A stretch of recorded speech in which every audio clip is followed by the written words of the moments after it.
తుంగతుర్తి కాంగ్రెస్ వర్గ విభేదాలపై TPCC chief Mahesh Kumar గౌడ్కు నివేదిక అందజేశారు ఆ పార్టీ వర్కింగ్ ప్రెసిడెంట్ జగ్గారెడ్డి.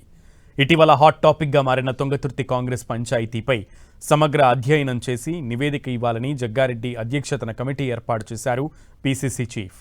ఈ పంచాయతీకి సంబంధించి అన్ని వర్గాలతో మాట్లాడిన జగ్గారెడ్డి తాజాగా నియోజకవర్గ కాంగ్రెస్ వర్గ పోరుపై టీపీసీసీ చీఫ్కు రిపోర్ట్ అందజేశారు. మండల కమిటీల నియామకం తుంగతుర్తి కాంగ్రెస్లో రచ్చరాజేసింది. మండల కమిటీల నియామకం విషయంలో ఎంపీ చామల కిరణ్ కుమార్ రెడ్డి, ఎమ్మెల్యే సామేల్ మధ్య అంతర్గత పోరు నడుస్తోంది. 9 మంది మండలాధ్యక్షులను నియమించగా ఈ నిర్ణయాన్ని నిలిపివేయాలంటూ ఎంపీ చామల పీసీసీకి లెటర్ రాశారు. ఇక్కడి నుంచి ఈ వివాదం తారాస్థాయికి చేరుకుంది. బీఆర్ఎస్ నుంచి వచ్చిన నేతలకే పదవులు దక్కాయని ఎంపీ వర్గం ఆరోపిస్తోంది. అయితే పీసీసీ నిర్ణయించిన వారికే పదవులు వచ్చాయంటూ సామేల్ వర్గం అంటోంది.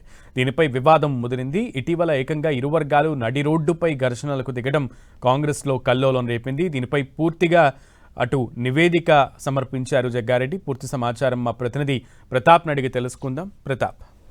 సునీల్, తుంగతుర్తి ఎపిసోడ్ కాంగ్రెస్ పార్టీలో ఒక పెద్ద హీట్ నడిచిందని చెప్పుకోవచ్చు. వివాదం దుమారం పెద్ద ఎత్తున చెలరేగడంతో దీనికి సంబంధించి కూడా వాస్తవాలు ఏం జరిగాయి, దీనికి సంబంధించిన పూర్తి స్థాయి ఒక నివేదిక రూపంలో ఇవ్వాలని చెప్పేసి PCC chief Mahesh Kumar Goud working president జగ్గారెడ్డిని ఆదేశించడం జరిగింది. జగ్గారెడ్డి కూడా దీనికి సంబంధించి అన్ని మొత్తం ముఖ్యమైన నేతలతో అందరితోటి కూడా అభిప్రాయ సేకరణ కూడా చేశారు. ఎమ్మెల్యే మధుల సామెలతో పాటు ఎంపీ చామల కిరణ్ కుమార్ రెడ్డి, అదేవిధంగా ముఖ్యమైన నేతలు, జిల్లాకు సంబంధించిన ముఖ్యమైన నేతలు మంత్రులు ఉత్తమ్ కుమార్ రెడ్డి, కొమ్మటిరెడ్డి వెంకరెడ్డి కానీ, ఎమ్మెల్యే రాజగోపాల్ రెడ్డి, వీళ్ళంతా డీసీసీ అధ్యక్షుడితో పాటు ముఖ్యమైన వారందరి అభిప్రాయాలను కూడా తీసుకోవడం జరిగింది. అయితే ఈ అభిప్రాయాలు తీసుకున్న తర్వాత ఒకసారిగా మందుల సామెలు కూడా దీనికి సంబంధించి కూడా భ్రష్టైన పరిస్థితి ఉంది. అసలు అదంతా తన నియోజకవర్గానికి ఏం సంబంధం అంటూ కూడా కామెంట్ చేసిన పరిస్థితి. అయితే ఈ పరిస్థితుల నేపథ్యంలో జగ్గారెడ్డి మొత్తం 7 పేజీల నివేదికను పీసీసీ చీఫ్కి అందజేయడం జరిగింది. ఆ మండల కమిటీలకు సంబంధించి ముఖ్యంగా వివాదం ఎక్కడైతే రాజుకుందో మండల కమిటీలకు సంబంధించి మొత్తం నియోజకవర్గంలోని 9 మండలాలకు సంబంధించిన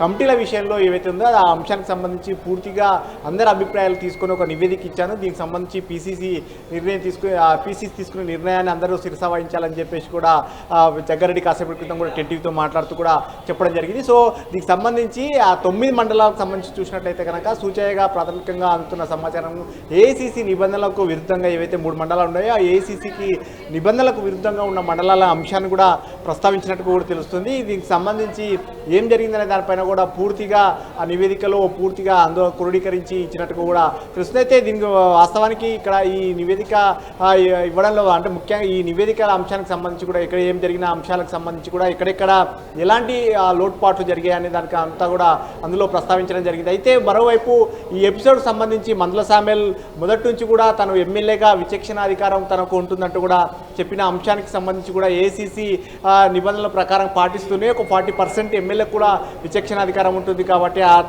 విచక్షణతోటి తాను వేసానంటూ కూడా మందుల సామెలు చెప్తున్నారు.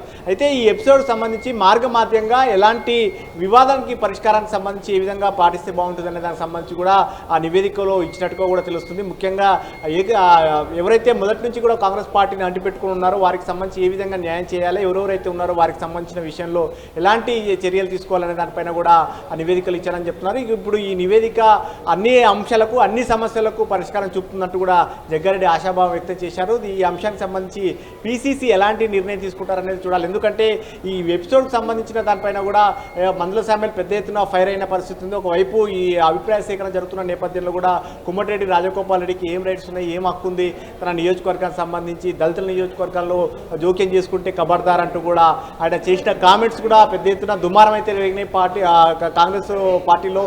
ఈ అంశానికి సంబంధించి అంతా ఈ పరిస్థితుల నేపథ్యంలో పీసీసీ ఇప్పుడు ఎలాంటి నిర్ణయం తీసుకుంటారని చూడాలి. ఎందుకంటే ఏసీసీ నిబంధనలకు విరుద్ధంగా 3 మండల కమిటీలు ఉన్నాయని తేల్చారు కాబట్టి ఆ 3 మండల కమిటీలకు సంబంధించి నిర్ణయం వాటిని రద్దు చేస్తారా లేదంటే కానీ వాటిని కొనసాగిస్తూ ఇప్పటికే ప్రకటించారు కాబట్టి వాటిని కొనసాగిస్తూ మార్గమాధ్యంగా ఇంకే ఇతరత్ర ఏమైనా చర్యలు తీసుకుంటారని చూడాలి. ఈ ఎపిసోడ్కు సంబంధించి ఒకవైపు ఎంపీ వర్సెస్ ఎమ్మెల్యేగా మొదలైన ఈ ఎపిసోడ్ సంబంధించి ఆ ఫైనల్కి వచ్చేసరికి మందుల సామెల్ వర్సెస్ కొమ్మటిరెడ్డి రాజగోపాల్ రెడ్డి అన్నట్టుగా కూడా మారింది. ఒకరిపై ఒకరు విమర్శలు చేసుకునే పరిస్థితి. రాజగోపాల్ రెడ్డి కూడా తాను మందుల సామెల్ను టికెట్ ఇప్పించింది తానే అనవసరంగా గెలిపించానంటూ కూడా చేసిన కామెంట్స్ కానీ తర్వాత మందుల సామెలు కూడా మునుగోడు నియోజకవర్గంలో తన అభిమానులు కూడా హట్ అయ్యారని కూడా చేసిన కామెంట్స్ ఈ పరిస్థితుల నేపథ్యంలో అంతా కూడా ఒక ఉద్వేగమైన భరితమైన వాతావరణం అయితే కాంగ్రెస్ పార్టీలో నెలకొంది. ముఖ్యంగా నల్గొండ జిల్లాకు సంబంధించిన ఎపిసోడ్ సంబంధించి ఉమ్మడి జిల్లాకు సంబంధించిన ఎపిసోడ్ సంబంధించి నెలకొంది కాబట్టి దీనికి సంబంధించి ఇప్పటికి తుంగతుర్తి ఎపిసోడ్ సంబంధించి ఇప్పుడు నివేదిక కూడా పీసీసీకి అందింది కాబట్టి పీసీసీ వీటన్నిటిని పరిగణలోకి తీసుకొని ఎలాంటి పరిష్కారం చూపిస్తారు, దీనికి ఫుల్ స్టాప్ పెట్టే విధంగా ఎలాంటి చర్యలు తీసుకుంటారు అనేది ఇప్పుడు ప్రస్తుతానికి ఇంట్రెస్టింగ్గా మారింది. Sunil, well let's see Pratap, thank you.